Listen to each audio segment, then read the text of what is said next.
So electric vehicles are popping up everywhere, right? The whole idea of switching from gas to electric feels more real than ever. But that brings up one huge question that pretty much everyone has on their mind. Yeah, this is the one part that can feel a little daunting. We're all used to gas stations on every corner, but EV charging can seem like this whole new, confusing world. Well, that's exactly what we're going to clear up right now. And by the time we're done here, you're going to know exactly what's what. You'll get the difference between charging in your garage, at the office, or at a highway rest stop. Okay, let's jump right in. All right, first things first. Let's talk about the place you're going to charge most often, at home and at work. I mean, this is really the foundation of owning an EV. Seriously, think about how you charge your phone. What do? You find a regular wall outlet, you plug it in. That's exactly what level 1 charging is for an EV. It uses the same standard 120-volt outlet that you already have all over your house. It's as simple as it gets, no special setup needed.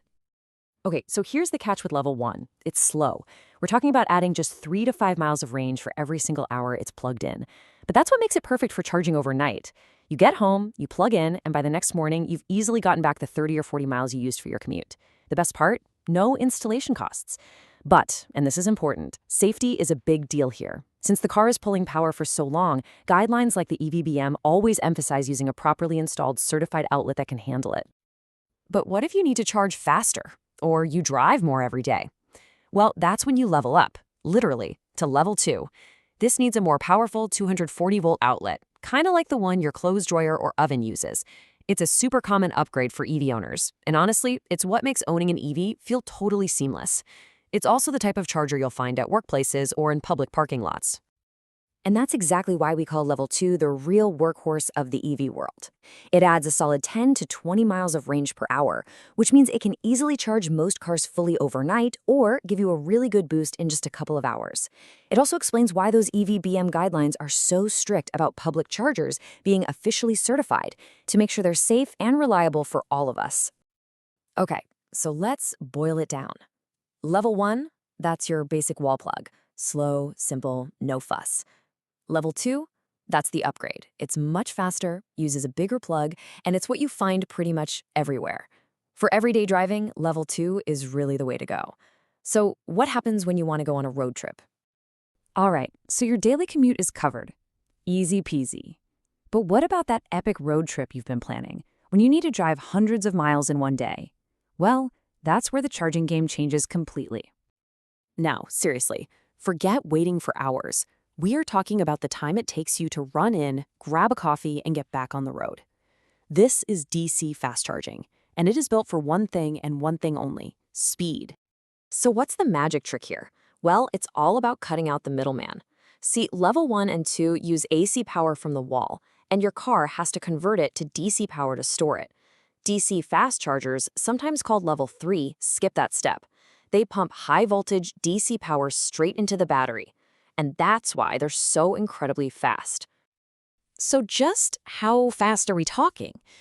I want you to remember this number: 60 to 80. Yep, 60 to 80 miles of range in just 20 minutes. That is an absolute game changer. It's what makes taking a long-distance road trip in an EV totally practical.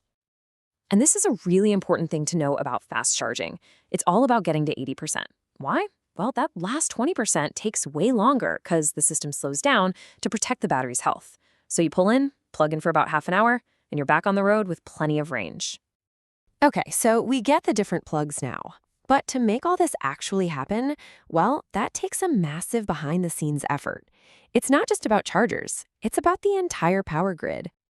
Just to give you an idea of the scale we're talking about, look at a country like Malaysia.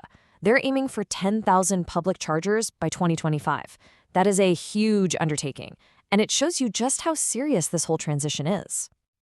And here it is all laid out for you, your cheat sheet for EV charging. You can really see the jump, right?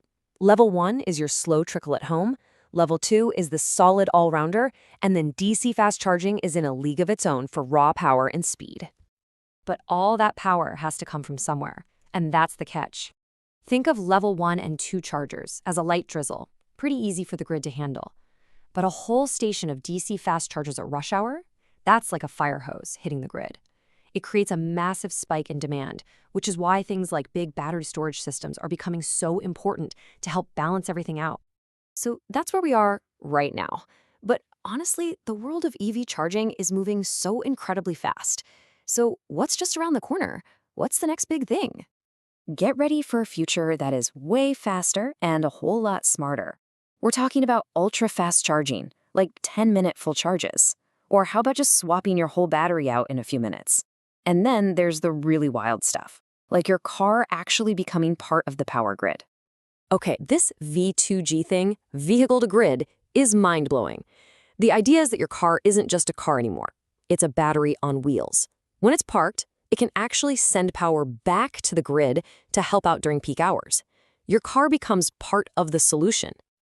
And then, the dream, right? Wireless charging. No more messing with cables, you just park. You park your car over a pad, and it starts charging automatically. And this isn't some far-off fantasy anymore. The standards are being written right now to make this a reality. Of course, for any of this cool future stuff to work, we need rules. We need to trust that it's all safe, reliable, and built to last. That's where these guidelines come in.